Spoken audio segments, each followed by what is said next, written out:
Right on. Little product placement. Okay, how's everybody doing today? Glad to be Great. here. Thank you for letting Great. me be involved with this fine project. Finale. It's the finale for the year. I don't know if you guys realize that. Yeah.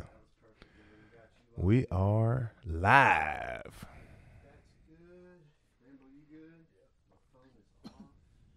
So, what's a little bit of your background?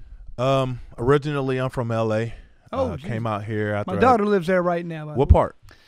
Uh, I'm from Gardena. It's Echo Park. She's living Yeah, at. Echo Park is. She's on a traveling nurse. East LA. Is that what? She's a Yeah. traveling nurse, and so Echo Park used to be rough, man. When I was there, Oh, how was? I hope it's not anymore. it's not bad now. Okay, Yeah, good. it just- 'Cause I've never. She just moved out there a couple months ago, and Okay. oh shit. Yeah, 28th. I think I might be out in LA. In LA. Okay. Well, San Diego, and I was gonna go see her. Okay. Yeah. So yeah. that was what popped. I knew, That- there's you some- knew- I knew you there knew was, that it was number, in my yeah. head somewhere. So I think I might knew be it. out there. Hopefully, Yeah. So I played basketball. Went to college in South Dakota. South Dakota, Man, nice and cold there. I bet. from LA. Yeah, super cold. The first winter I felt there, it was a negative 75 wind chill. No, that ain't gonna work. Negative. I bet you didn't I go took outside. I took all pants too. I mean all shorts. I took all Well, shorts. you had to know, didn't you? Nah, we didn't. It was me and two of my buddies too. We all had shorts. Our coach took us to Walmart on the way home. Probably said this ain't Bought us gonna some work. jackets. Yeah. Bought us some pants. Well, you guys, I didn't know it gets like this. Yeah. No, yeah. I didn't know weather like that existed. Oh my god. Yeah. So then my wife is from here Okay, cool. and her extended family is from South Dakota. Oh shit. So after school and everything, I ended up in Indy instead of LA because she got pregnant. And I decided, if I'm gonna continue playing basketball, I'm gonna train here and then have a baby and go back to playing.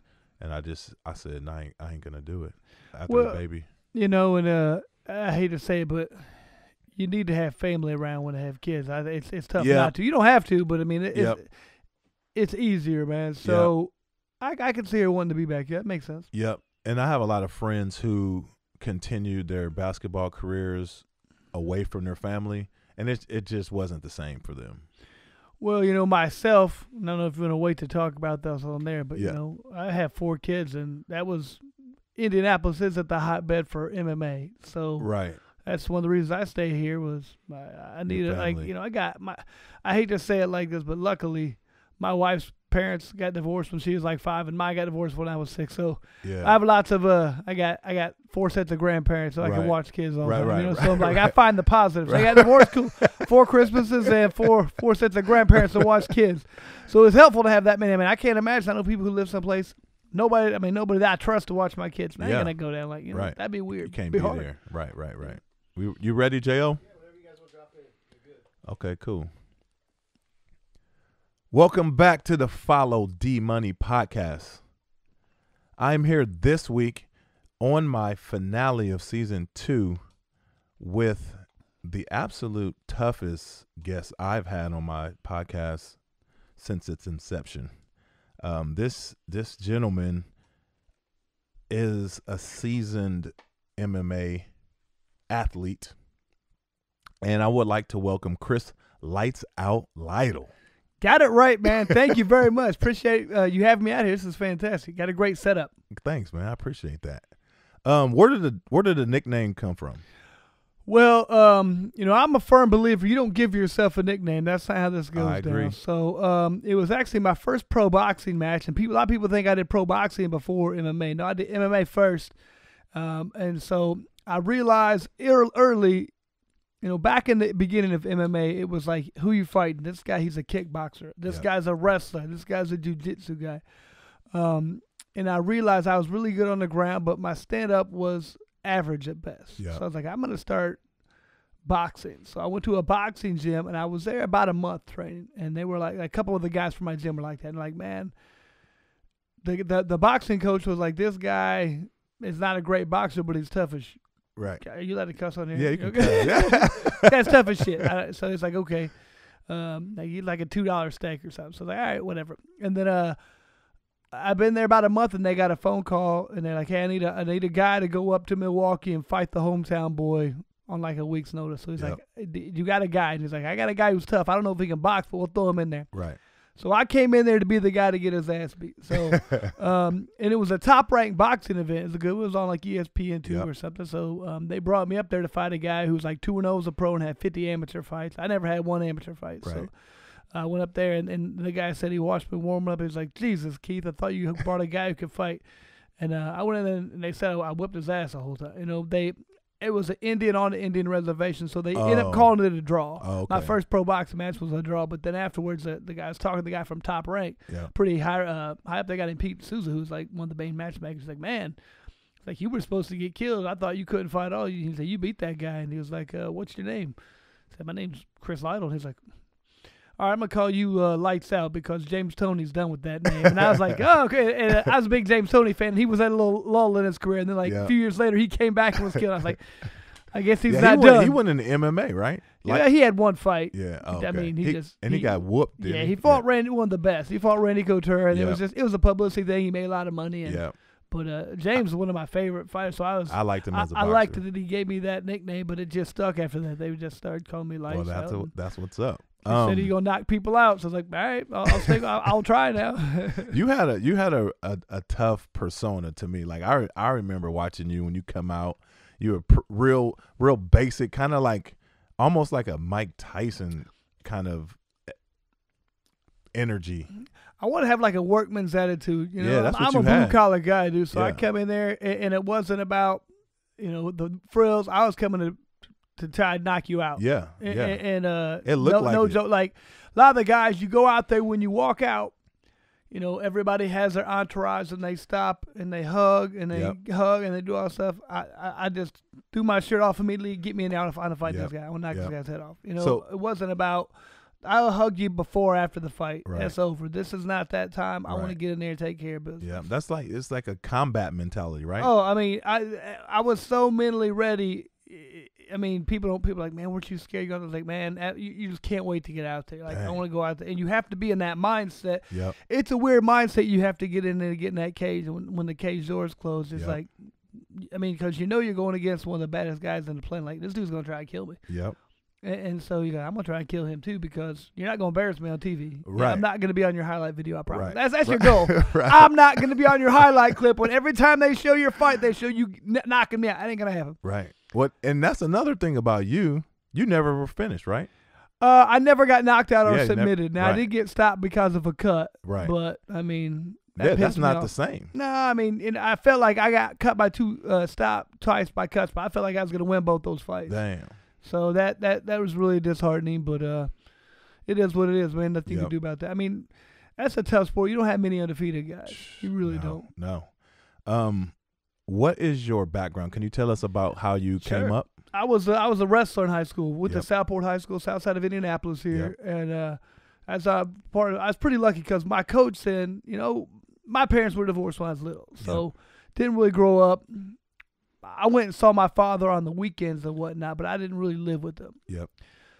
And so I would say a lot of times, not really looking for mentors is the right word, but I looked up to certain people. My wrestling coach was one guy I looked up to, and he was just this old school, like wrestled for Alabama, went to Tech High School, just a hard-nosed guy. You know what I mean? So I feel like I've kind of subconsciously, I guess, liked those qualities and kind of developed those kind of qualities. So I don't even know. It's just kind of something that I feel like it has kind of helped shape me for the way I am. You know what I mean? Yep. So how did your high school wrestling career go? I made the state 3 times. I got 4th one year and 2nd my senior year. So I was very successful. But, placing 2nd, I felt like it wasn't like the guy was better than me. I felt like I was better than him. So it was very disheartening. And it really left a bad taste in my mouth for years, Okay. And I think that's one thing that helped me when I went to MMA. I realized I worked as hard as I possibly could have at wrestling. I was always there. I was dedicated, but I didn't listen to people very well. I always think I know better. So, like, for example, when you're a wrestler, it's a lot about weight cut, what you can eat, what you can't. I would think, man, my coach don't get it. He tells me to eat a little bit every day, and me and my buddies, after a tournament, I remember after sectionals, I was 19 pounds overweight that Sunday, and I was like, damn, I got to lose 19 pounds this week. how do you do that? You don't eat and you run. So I was like, I lost a lot of strength that year. I lost like 45 pounds off my bench press. I remember when I got done with the season. So I learned that you need to listen to people like that. And I felt like I never, it always makes me think that I didn't do everything I could have. I tried hard, but I didn't listen. So I knew when I got my MMA career, you know, I had a second chance in a way. And I'm like, I'm going to make sure when I'm done with this, I don't have any regrets. You know, I'm not going to make it like when I'm done with my career, I say I did everything I could to be as successful as possible. And what made you make the decision to go from wrestling to MMA? You know, it was just I went into a place, police department where my stepdad was working, and somebody said he was doing jiu-jitsu. It's kind of like wrestling. I was like, okay, I've heard of that stuff. I'll go check it out. And I went in there and I trained a couple of times, and immediately he's like, man, you're really good. He's like, you need to start going to a real gym where they train for fights. And they sent me over there, and one of my friends from high school wrestling was over there. I was like, oh, shit, this is nice, you know? So we started hanging out, and I went to a fight they were putting on like a couple weeks later, and as soon as I saw it, I was like, oh, man, I mean, you know, being an athlete yourself, you got this competitive nature, especially when like a one-on-one combative sport, which wrestling really is, you get done with it, you have like a hole in you in a way, like there's no outlet for what you want to do. So all of a sudden I saw it and I said, okay, I want to do this. And it wasn't a career thought. It was just something I wanted to do. You know what I mean? There was not enough money in it back then for that. So I was like, I want to do this. And so unfortunately, you know, it kind of started taking over my life where I just wanted to train twice a day, you know, train in the morning, you know, train in the evening, and it just started dominating everything. That's just how it goes, and then you start learning the people, and you start competing. You know, it was really good. I was a pretty young kid in my opinion. I go in there, I start beating adults, grown men, you know, and I'm beating them. I'm like, dude, this is awesome, you know. and then it's not like being in there, you know, when you're in the cage and you got 500 people there, 1,000, whatever, and you knock somebody out, and just like, man, just you know, in the movie Gladiator, when it shows and he kills everybody, and it just kind of does this panoramic view, and he's looking around. I mean, it's just a weird feeling, you know what I mean? And it's kind of cool. So like, really, it's pretty addictive. I bet it is. That's a crazy feeling. No athlete, other than like boxing and you guys are 100% like on your own. It's like you got to take care of yourself. And like it's almost like a gladiator sport. It definitely is. That's one thing I like about the fact that it doesn't matter. Teamwork's great. I love team sports, but I mean, it doesn't matter. There's nobody else out there to help you, man. I mean, everything that goes wrong, I promise, that's my fault. You know, and everything I do well, that's because of my work. You know, so. It's just really good knowing you're going to get out of it exactly what you put in for. And if you work your ass, if you dedicate yourself, you're going to experience a higher level of success. You can be, I mean, I watched, you know, that, what was it, The Last Dance with Michael Jordan, and he demanded that of his teammates. And that's why a lot of people, like, I could tell they didn't like him, but you have to respect him. But I mean, he wouldn't have been that great had he not done that without that. His team they wouldn't have been that great, but it's hard to demand that of somebody else. Yes. You can't make them go that hard. You can push them, but you can't make them go that hard. Right. And all I can control is me, in my opinion. So that was what I love about my sport was as hard as I want to go, I'm gonna get that kind of benefit out of it. Yep. What were your goals? Everybody wants to be a champion, I'm sure. Yeah. Did you have any other goals that you were able to accomplish in the ring? Well, you know, it's funny, as you get involved with the sport, your goals, they're not always the same. They change. Yep. You know what I mean? And I had, like, in a way, like a dual mandate at some point. Like, I wanted to be a champ. Yep. But at the same time, you know, I wanted to provide for my family. Yeah. I got 4 kids, man. So and I don't think anybody could understand the amount of, I mean, I've been on the Indianapolis Fire Department for 20 years now. Okay. So the entire time I was fighting, I was still on the fire department. Yeah, wow. So I don't think people can realize the amount of time I had to spend away from my family for the fighting. Yeah. You know, and at one point, you know, when early fighting didn't make that much money, but with 4 kids, I didn't want my wife to work so she didn't have to work for the whole time I was fighting. Yep. And that was my goal. Like, I'll take care of the money. You raise the household. But I missed basketball games. You know, I missed gymnastics meets. I missed cheerleading stuff.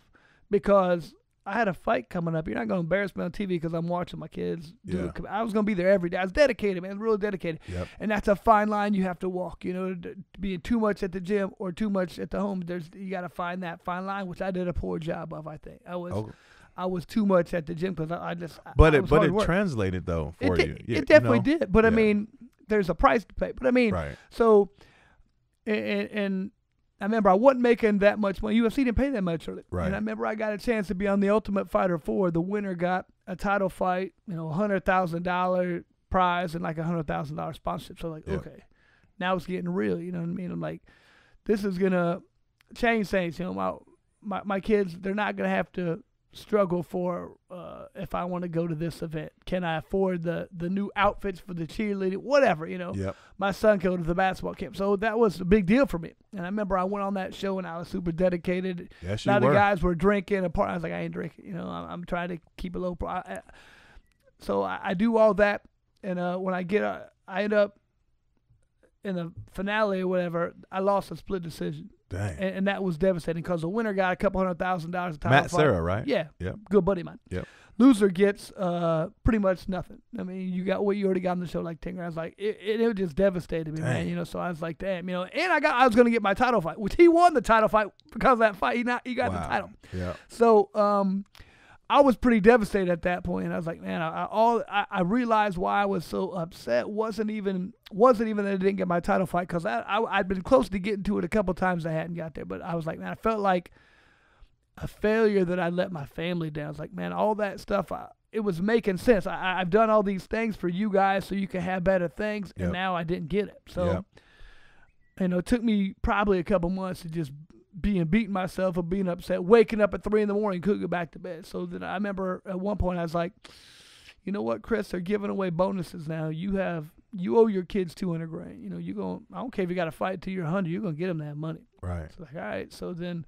I changed up my style, and in my last 14 fights, I won 10 bonuses. I won 3 times as much money as if I'd have won that fight. Wow. You know what I mean? So I had 2 mandates. I had to win, but I had to win in my way. I'm not going to try and win a decision. I'm going to try and knock you out of me. And if I don't, I'm going to get the fight of the night. That was my thought. And they're going to give me bonuses. Even if I didn't win the bonus, they give me a bonus because they like the way I fought. Like, man, you brought it. Yeah. So, but it's harder when you do that. If you have a win-at-all-costs mentality, you can take people down home. I wasn't willing to do that. I was like, I got to put on the best fight possible. I want them to like me. I want to get more sponsorship dollars. I want these bonuses because I owe my kids money, man. You have to do this. And so I had, like I said, my goals changed as my career changed. Right. And everybody's a dynamic and changing, and you have different needs and goals. And that was my goals changed. I had to provide for my family, man. That's the way I see it. And are you still, like, at some point you had the most fight of the night rewards or bonuses? You know what? When I retired, I had more bonuses than anybody. Yeah. The only one, Anderson Silva, had 2 less than me. Okay. He's since passed me, and I think other people. But when I first started fighting, they didn't even have the bonuses. I remember one time I got. So you could have had some. I could have had more. And it wasn't until my 6th fight that they even had. So I remember once I won the Tap Out of the Night award. I had this plaque. I'm like, hours later I was like, damn, I want to sell this. Can I sell this for $50,000? Danny, you can have it back. Can I get my $50,000? He said no. So, who was somebody that you wanted to fight that you didn't get a chance to fight? Well, obviously I wanted to fight George St. Pierre. He was on that reality show, which was nice. I remember. I didn't know he was on. He was a coach. Oh, okay. Him and Randy Couture were the coaches, and they coached both teams. But I remember he afterwards, when the show was over, it's awesome. When you get done with that show, you're out in Vegas, and so Dana, it's amazing. You're in like a house with 16 guys. You go to the gym, and that's it, and then you come back. You don't see anybody, no TV. You're like a caged animal at the end. You're just ready to get out. And Dana takes you out to eat, and then he takes you to a strip club and gives you like $500 and goes, go out. Yeah. And it's like, man, the chaos that ensues after that is nuts. You can't imagine. So these caged animals. But anyway, I remember one time I'm sitting there talking to George St. Pierre, and he's like, man, the first time I work with you, I'm doing his French accent. The first time I train with you, I call my coach at night. I said, I just worked out with a guy. I'm going to fight. He's going to win this. I was like, oh, that was, good. Because we had really good matches going Yep, on. I was yep. like, okay, I think I could beat this guy. So that was good, but I never got to compete against him because Yeah. Matt Serra won the title after, Yeah, and yeah. our careers went, and then I was close to getting there a couple other times, and injuries and whatnot happened. At what point did you realize that, like the UFC MMA was coming to an end? Like, and what was the mindset going into that? Well, I won like 5 out of my last 6 fights, so I wasn't a typical guy. Most guys, they start getting knocked out, and they get knocked out Yeah. 3 out of the last 4 fights, and they kind of tell them you have to. I was just hitting my stride. I was looking really good, but what happened was I'd won 4 in a row, and I was getting ready for a big fight against another guy I always wanted to fight, Carlos Condit. Yep. And I remember about 5 weeks out, I'm in the gym, and I hurt my knee, and I was like, So Dang. I went to the doctor. It was swollen. I couldn't bend it, and I went to the doctor. I was like, you drained my knee, and he's like, you tore your meniscus. I'm like, how you know that? And he's like, I can tell. And I was like, well, just drain it. And he's like, I'll drain it, and then let's get an MRI, and we'll see. He drained it the next day, swelled back to normal size. So I was like, damn, swelled back up. So then I went to him. I was like, what are we gonna do? He's like, I can cut it and do a surgery. And he's like, and I was like, well, how long? I got to fight. I'm gonna fight no matter what. And he's Yep. like, all right, well, I can. You might be off for a week. I'll just cut 20% out. Yep. All right. I have the surgery a week and a day before the fight. And I wake up, and he's like, man, it was worse. I thought I had to cut it all the way out. I was like, you don't need a meniscus, apparently, like tonsils. I was like, yeah, I don't know. I thought you needed this shit. So I was like, I'm not telling UFC. I'm not canceling this fight. Yep. And I knew he was going to stand up with me. So I was like, I don't have to worry about any groundwork. I'm just going to work on my feet. So I took a week off, and then I started going back to the gym. Well, about a week out, they called me, and they're like, Carlos is out. He hurt his knee. I'm like, damn. Wow. So I was like, all right. And really you was about to fight. I know. So they said, we got somebody else for you. And my ass is so dumb, I can't turn down a fight. Right. I felt like if I'm the best in the world, I should be able to beat him no matter what. So they give me a guy who's a pure wrestler. So I was like, ugh. So it was in Australia. I went there. I beat him the first round, and then he won the next 2 because I ran out of gas. I just had no energy left. Yeah. You know what I mean? Yep. So after that, I decided to take a couple weeks off and actually rehab my knee because I never really did. So Yep. in that time was one of the first times ever where I started going. I wouldn't do anything, so I went to my son's basketball games and my daughter's gymnastics meets, and I started going to these things. And I have a son who's a freshman in high school and a daughter who's in 8th grade, and I got a really weird feeling. Like I'd go in there and these parents were like, "Hey, Chris, what are you doing here?" And I just felt just like a real sense of shame. Like, really? dude, like, what are you doing here? Like, it's my kid, So I was like, I started feeling really guilty, man. I was like, dude, you're gonna wake up in a few years and you're gonna be like, you don't even know your kids and they don't know you, So I started feeling guilty, and then the UFC called me like, hey, we got to fight for you. And I was like, all right, and I it was Dan Hardy. So I was like, getting ready to go to the gym that day, and I started going. I started feeling guilt, man. I was like, you should be at your kid's game today, So I was like, damn. Never happened to me. I never didn't want to be at the gym, but I didn't want to be there, man. I was like, I don't know what to do. So I remember went home. I started talking to my wife, and I was like, I can't do this no more, So we were like, well, it's gonna be your last fight, and I was like, all right. And that gave me the freedom to just go in there and train as hard as I could, And I got to go out because you knew it was gonna be your last one. Yeah. So then I was lucky that fight. I just gave it all. I put on a fight and won the fight of the night and the sub of the night. Won me a Harley that almost killed me a couple years later, but it was a great thing. So then I got to go out on top on the way I wanted to, and I left a lot on the table, I know, but not. I mean, my kids got a better relationship with them now. The kids are out and grown now, but I mean, once I realized that there's no way you can go back and just, unless you want to abandon your kids, I'm not doing that. Right. So I mean, you have to end on your terms. And that's man, it's such a good thing that I don't know a handful of fighters who's ever done that. Right. Most of them, look at like Chuck Liddell, one of the greatest. I mean, Dan had to be like, you're not fighting no more. Right. They gave him a job to stop him from fighting. Right. Like Matt Hughes. I mean, just some of the greatest just don't really go out the way they want to. It's a bad ending. Yep. And it's boxing too. I mean, everybody. I mean, it's just not. And I think part of that isn't just that's their identity and that's it. Like, what am I if I'm not a fighter? If an ex-champ isn't shit, a fighter's still a fighter. You know what I mean? Yep. They want to be a fighter. Yeah, And you're always a fighter. yeah, even if they don't like the actual fight, they like being. Just it makes sense when you know you have a fight coming up. You know how to train it. Your life has purpose, and if they don't have that, they're lost. Yep. Would you say that you had a successful career? Oh yeah, I mean, like I said, not only was I able to provide, but man, I've had multiple fighters in UFC come up to be like, man, you're one of the reasons I got involved with fighting because of the way you fought, and I'm pretty humble when I go certain places, and people will, fighters will just have a lot of respect for me and the way I fought, and so. I think most people, any person will have respect for you. Like, I mean, I know I do, and I've seen you before, and you've just had a little small conversation, and I just really admired the way you handled yourself, and a fan, because that's basically what I was. and I just when I reach out, you reach right back to me, and I just think that that's really respectable, and I commend you for how you handle yourself. Well, thank you, man.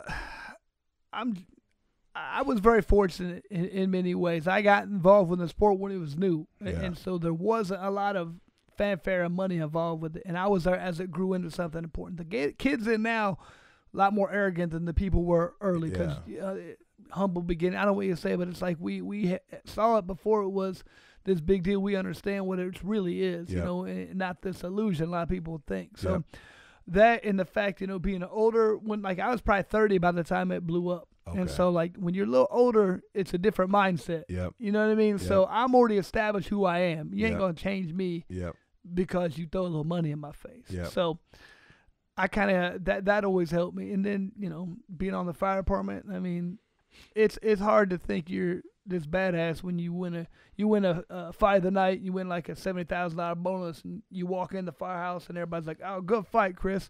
Today you're mopping floors." I'm, like, I'm a badass. Now you ain't. You're mopping floors today. I'm like, this son of a, It kind of puts it in perspective. You know what I mean? Yeah, everything. So I would get humbled daily. And a lot of these fighters, they don't get humbled ever. Everybody just continues to be in there and tell them how great they are. Yep. It was easy for me to like put things in perspective. Being older, having kids, being told what it's like. Okay, I get it. You're right. And then it made me refocus. What are you doing this for? Yep. Nice. There was a moment where you ran for Congress, right? I ran for state senate. State matter senate. Of fact. Yeah. Okay. Well, I've always been was your fighter's mentality involved in doing that? Like, were you just like, I want to do something, I want to compete, and I want to win? In a way, yes. But what really happened was I started getting these big bonus checks. Yep. And I started saying, what? They're taking how much? And I'd get furious because I said, taking this money. And then I'd look. Remember at one point the IRS got in trouble for they were having people stay in these $3,500 a night room. I'm like, that's my tax dollar? You just took, I just paid for 10 guys to stay in a room. That's some shit, man. Yeah. They're wasting my money. And I started getting mad, so I started looking to become more. That's why I got involved with politics at all. Started paying attention to how they were spending money and what they're doing. They're wasting, so it just infuriated me. Yeah. So I became extremely fiscally conservative and saying we need to be spending our money on. There's things we need to spend it on. We're not spending. I mean, the first thing they always do, we're gonna have to get rid of police, fire, and education. I'm like, those are the last three things they should never get rid of. Okay. But that's what they do, so they scare people into giving them tax money. But they don't get rid of any of their pork that they take care of, and that bothers me. It's like they just do what they want, and they scare us into giving them more money. So, I just saw some things that I didn't like the way. Every government, especially our state, I was like, I think there's a couple things I could do different that could help actually, bring more businesses here, be a better economic environment, which helps everybody. Gives. And so I went and tried to do that. And as soon as they found out that I wasn't a hardcore Republican and I wasn't a Democrat, but they both turned on me pretty big. They didn't like both got you. Oh, they didn't. Nobody liked me then. No. I mean, and once I figured that out, all they want is people who are going to play ball and say yes and a yes man. Yeah. I'll do this if you you give me your money. It's so dirty in there, and I didn't really realize. I mean, you hear about it, but then when I started watching how it was like, oh man, I want to be around these people. Yep. You know what I mean? One of my guys I like was Ron Paul, and he stood his principles, and he never passed a bill ever. I mean, he really didn't do anything because he wasn't going to play ball. And if you don't play ball, you don't get things done. And I get it, man, but I couldn't do that, man. I couldn't sell out like that. Yeah, you couldn't be a politician. I couldn't do it, if man. You can't sell out. I'm a fighter, man, Yeah. and that's what I want to go there and do. But when you're fighting that battle, you're not going to win. Yeah. And I can't go just do that for the I'm not going to go out there for 20 years and make a point. I'm not doing that. Yeah. Nope. How do you satisfy your fighting desires right now?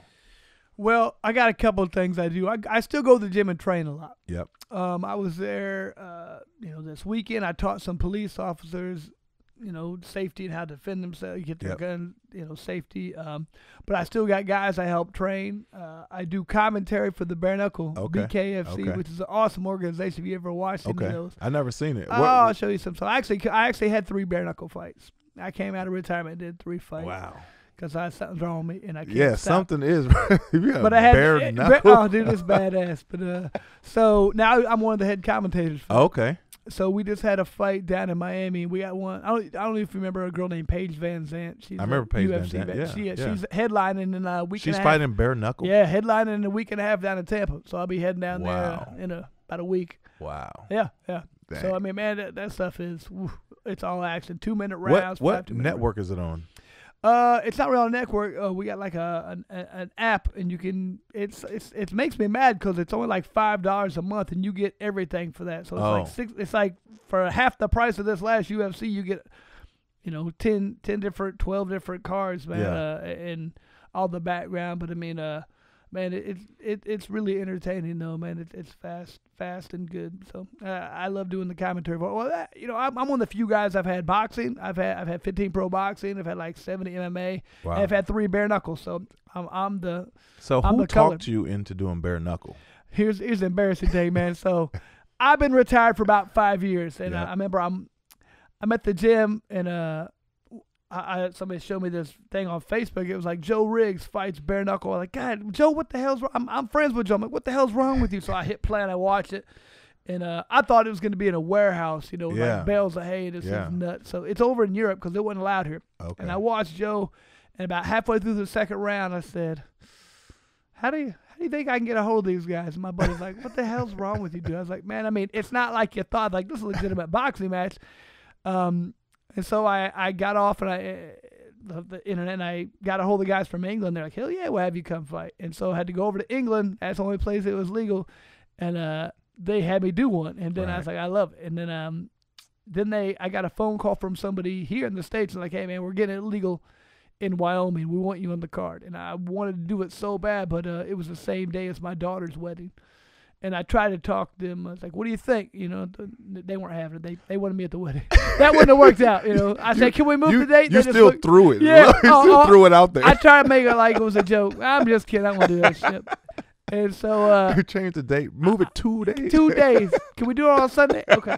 So then I told him, I was like, I can't do the first one, but I'll do the second one. So then I did the second one, and then I did the fourth one. But the whole time I was telling him, I was like, look, I'm like 45, man. I want to do commentary for it. And they're like, hell yeah. I mean, you got nobody else really has the credibility to do it. So, I mean, nobody's really done all 3 of these sports. That's so, all right, well, let's do it. So then I jumped in and started doing that role. So I get to satisfy, quench that thirst with that and in the training and everything. Yep. But, I mean, and I still help with a different MMA organization called the B2 Fighting Series, trying to develop new guys and get them to the UFC. And it makes me happy when we get a guy from here. Yep.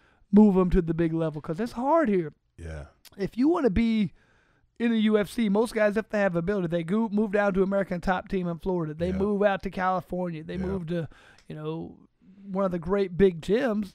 It's hard to make it here. So we're trying to develop guys here, let them fight in bigger levels, and send them out to the UFC. But they can. I don't want to send them there to lose. I want to send them there to win. So do we have not a lot. Do we have talent coming out of Indy then? Yeah, man, we got a real good guy by the name of Cameron Van Camp who I think can go there and do really well. Yeah. and he trains out of my gym. We got a couple other guys who were still new, but they're up and coming, man. Yep. And I think they have the ability. We've had 5 guys from our gym make it to the UFC. Okay. So it's like we just gotta keep a That's guy named Matt successful, Mitrione. I don't know yeah. if you know Matt Mitrione. Yeah, I know Mitrione. He's coming on. Oh my, Yeah, Matt's a talker. Yeah. He's got the gift of gab. Matt's cool. He's funny. You might not be able to get a word in. He was gonna say. That's good. Yeah. I sit back and just relax and I'll let him take control. Yeah, so he's one of my good buddies. So Okay. we train together and everything. But yeah, so we got some decent guys here, but it's just it's tough developing to them to that level. I mean, there's a lot of pitfalls and a lot Yep. of different things you got to watch out for. So I try to help them out and get them to where they need to be. When you have young guys with a lot of talent, what's the advice that you give them? My main thing is you gotta listen to your coaches, and because you gotta work on your weaknesses. Everybody Yeah. wants to work on their strengths. I'm a good kickboxer, and they go out there and they kickbox. So yeah, Yep. you suck on the ground. You know Yep. what I mean? You gotta, and I promise you, I don't care how good of a ground guy or a kickboxer, they're gonna find your weakness and they're gonna exploit that. Yep. You have to work on that, and just listening, learning to trust into your coaches is huge. Because like with me, I always talk to my coaches. They be like, look, Chris, we ain't gonna drive this car till the wheels fall off. Tell me, like, they cared about me as a person. They're not gonna if they felt like I was starting to lose a little bit, they weren't gonna let me keep going. Like you see, way too many guys do it. You have to be able to trust these guys. If you just go to some other camp but they don't know you, you're just a paycheck to them. Right. So go with the people who know you. Listen to them. They're gonna give you the best advice. They've been doing this stuff for however long. You have to trust in that. Yeah. So I just say, man, listen to that and work on your weaknesses. Your coach, I mean. My guy Pat, he's gonna tell you what your weaknesses are. Yeah. Pat don't play around. He's not gonna tell it to you, but he's gonna tell everybody. He's gonna make fun of you for it. Oh, dang. Yeah, Pat's brutal, man. Bro. He brutally honest is the right word. What are your plans? I know you're in the twilight right now. You're middle age. You look great, by the way. Thank you. What do you plan on doing in the next 5 years? Well, geez, for some reason, I still like going to work. I still like getting up and going to the fire department. And I think it's weird because I've been doing it 20 years. Who likes to go to work? Yeah. I don't know many people, man. So one of my good friends, I just retired. And Yep. he's been on for about 10 more years than me. And I was like, well, man, why are you retiring? He's like, just one day you're going to say, all right, That's enough. that's enough. Yeah. And so when that happens, I guess I'll know. And I don't know until then. But I like going to work, but man, I love doing being around the fight game, man. Yeah. I love doing the commentary for it. I love helping training guys. Yep. I like trying to help develop guys. So I'm sure I'm still going to continue in that aspect of just being around the fight. But it's so weird. I've been doing it probably more in my life than I haven't. So it's just kind of all I know. Right, I mean, not that all I know. I know I have a lot of different interests, a lot of things, but man, it's just something that I can't really get away from. Yeah. I don't know. You don't have to get away from it, though. I don't have to, but Yeah. it's just a weird phenomenon that I something I still like to do. I think after this long. Yeah.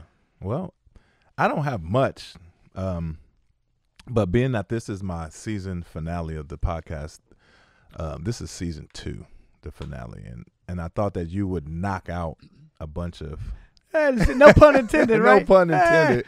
But nice. what I normally do is I ask a question of my guests that they're not prepared for, and I ask everybody a different question. But for you, because you're the finale, and I know you're a fighter, I'm gonna ask you just a bunch of them. Let's hear it. Okay. Random. So I had a good one where if you were elected president this past fall, Mhm. what would be the first thing you would have done? Oh man, that's good. If I was elected president this time, man.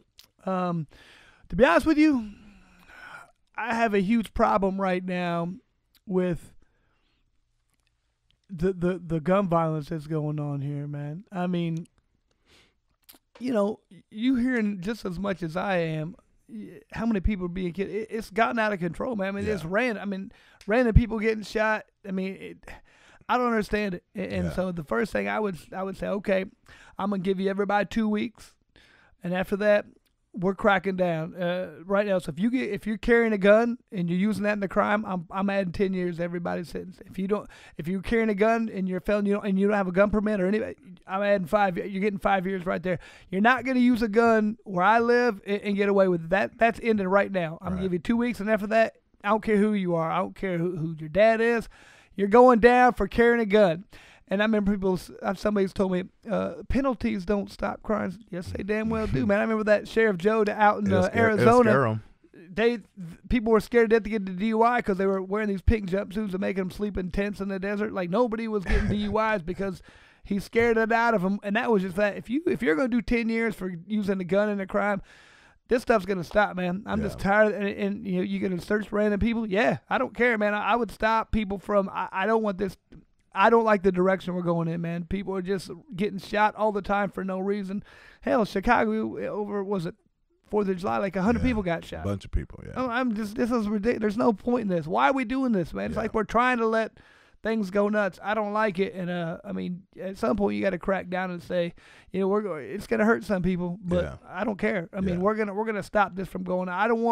I don't want good people who aren't trying to do anything wrong to be getting killed because people are being idiots with it. Yeah. That's going to end, man. That's got to end. But you got to get the prosecutors to prosecute for that type of stuff. I mean, I don't understand. There's so many people who get caught with doing stuff, and I think they prosecute the wrong people. This guy has a little bit of weed. I don't do stupid things like that. Nobody cares about that. You're going to put this guy in jail for that, and this guy over here is just shot up a bunch of people, and he did 2 years. I just don't understand it. Okay. Good answer. Well, it's a long answer. My bad. It's supposed to be rapid fire, and I'm throwing 5-minute answers. I'll quicken it up. No, you got it. The next question. If you can have an album, any musical album, for the rest of your life, and it's the only album that you have for the rest of your life, which one would you pick? Man, that's tough. Jeez, that's tough. Man, I don't know. That's good. That's a good question. Hell. Man, I remember the thing I like about music is it always brings me back to a certain spot in my life. You know what I mean? Yeah, me too. And so I say at one point in my life, probably right around, and this is a good point in my life, it always makes me think of just being happy and free. And it's probably because I was like high school, college, right around there where I didn't have any real responsibilities or anything I had to do. I just had fun every day. Yeah. And I was really into, at that point, The Doors. So I probably go with The Doors' greatest album from the 60s, you know what I mean? But I always just put me in a good time. Whenever I hear any Doors songs, it just brings me back to me being free and it got to do anything with no responsibilities, which is a good point in my life. So I probably have to go with that, but I don't know. But I don't even listen to that much. But it's when it comes on. There's no wrong answer. When it comes on, it just brings me back to where I was. You know what I mean? And so I'd probably go with that. Okay. And the last one is one of my favorites. If you could pick one fast food restaurant to eat for the rest of your life, which one would it be? Chick-fil-A. Oh, that was easy. Yeah. I mean, to be honest with you, I don't eat much fast food, man. Oh, okay. I try and stay away from most of that stuff. So, man, but I can't get away from Chick-fil-A. and when you drive by that, you say, I'm not going there. Look at that line. And the line goes by so fast. Hey, I don't know how they do that. Their so line good. is efficient. Yeah. Oh, they're good. I mean, they're polite. Yeah. I don't get it, man. Yeah, my pleasure. But my man, pleasure. I cannot get away from that chicken. It's so good. And that Chick-fil-A sauce? I love all that, everything there. And one of my daughters, like, I like the Popeyes. Somebody said it's better. I said, bite your tongue. It's the better. Popeyes chicken sandwich. The sandwich. Yeah. Oh, okay. I don't like either of the. I don't like Popeyes chicken sandwich. I like Popeyes. Yeah, but that's what she said. It was better. Bite your tongue. What are you talking about? Not better. I mean, how do you get mad at somebody for stuff like that? But I kind of did. You know what I mean? I mean, she offended you. Yeah, I just looked at her. I don't got a good poker face sometimes. I was like, and I remember when I was doing my state senate debate with a couple of these guys, they said, Chris, you got to work on that. I said, what do you mean? They said, this guy say something. He'd be like, just look at him like, you idiot, man. They said, man, it was comical. Yeah. But you just looked at these guys, and he said something, and he'd be like, two guys that run like, these guys dumb as can be. But I know I do that, man. Right, and so I know I did that face to my daughter. I'm like, it's her taste buds. How can I get mad at her for Right, that? You know right, what I mean? right. Everybody's a little different. Remember when Right. kids are different? They're always like, that doesn't taste good. Yes, it does. Like, Yeah, nobody's they don't know. wrong or right. You know what I mean? Right, It ain't, right. But that was me, man. That's embarrassing. I got problems. Well, that's all I got, man. Like, if people want to reach out to you or anything, do you have social medias? Of course, man. You know, I'll be honest with you. Facebook, but I got the max followers, so I can't get to you there. But Yep. Instagram, which I never really. I was like, I'm not doing this, man. I'm skipping this one. You know what I mean? And then finally, you know, when I started, I had like one of the bare knuckle things. They're like, can you get on Instagram? I was like, all right. Yep. So Chris Lights Out Lytle. If anybody wants to follow me there, just like if you hit me up, I promise I'll Yep. respond, man. Yeah, you will. I respond to people all the time, and it's pretty cool. I've got a couple. You know, I have we didn't even talk about this. I got like an anti-bully foundation that I do, and I get people hit me up there on that all the time, and I'll come out to your school and talk. Nice. And I've been to different countries that do it, different states. It's been pretty awesome. So, Dope. but I will respond to anybody if you get hold of me. I got Twitter, Chris Lights Out, but I never really looked at that. I mean, you can't. I don't have a TikTok or a Snapchat. I don't even know. Isn't that for kids? I don't know, man. I don't know. Not a Snapchat, I guess. How people do it. I think it's for everybody. Okay, Yeah. I don't know. People trying to promote themselves. There you go. Yeah. Somebody told me that the other day. It's like, Chris, you need to get a TikTok account. You do this. I'm like, we're done. I'm not getting a TikTok. Maybe it's cool. I don't know, but I think not that I'm too old for it. But I think you're doing good with your Instagram. I'm working on it, man. Doing I'm good. working on it. Like I said, I'm pathetic though. I'm always people are like, you gotta take a picture. I'm like, oh yeah, you're right. And I can't even figure out. Somebody will send me something, and I can't figure out how to make that on my story. Yeah. I don't know, man. Yeah. I should be better at technology I'm not that old. You know what I mean? But I'm just. Yeah. I'm not. You got I other just stuff going don't on. care. I got too much going on. You're right. Yeah, that's all right. Yeah. Well, I appreciate you coming out, man. Hey, man, this is awesome. Congratulations to you for having 2 complete seasons. Thank you. Man, let me know if there's anything I can do with you guys. I like Right. you guys' attitude and what you guys are doing here. So Thanks a lot. yeah, I wish I could make it on the 27th. Yeah, You know, I know for the mastermind event. Yeah, Yeah, because that'd be I'm dope. all about trying to get people on the right path and do some positive stuff. Yeah, we'll get together again though. Yeah. Yeah, please. And thanks everybody for an amazing season, bringing it to the end. I want to thank my team. I want to thank the round table. And please go to followdmoney.com and help us out however you can. However you want to ask a question to Chris that we can get to him and tell me what you liked, what you didn't like. Please stay tuned for season 3. It'll be coming soon. Hey, do me a favor, people. Share this thing. Get this out there for everybody involved here, man. Get this out. This is good stuff. He's throwing you gold, and you guys are just keeping it for yourselves. Quit being so stingy and let everybody else appreciate this stuff. He's giving you nuggets of knowledge, and you guys are wasting it on yourselves. Be generous. Or he's gonna beat your ass. Yeah. Well, yeah. Thanks, man. I appreciate it. Thank you. Thank you. That was good, man. You run a good interview, man. You have to say nice and call.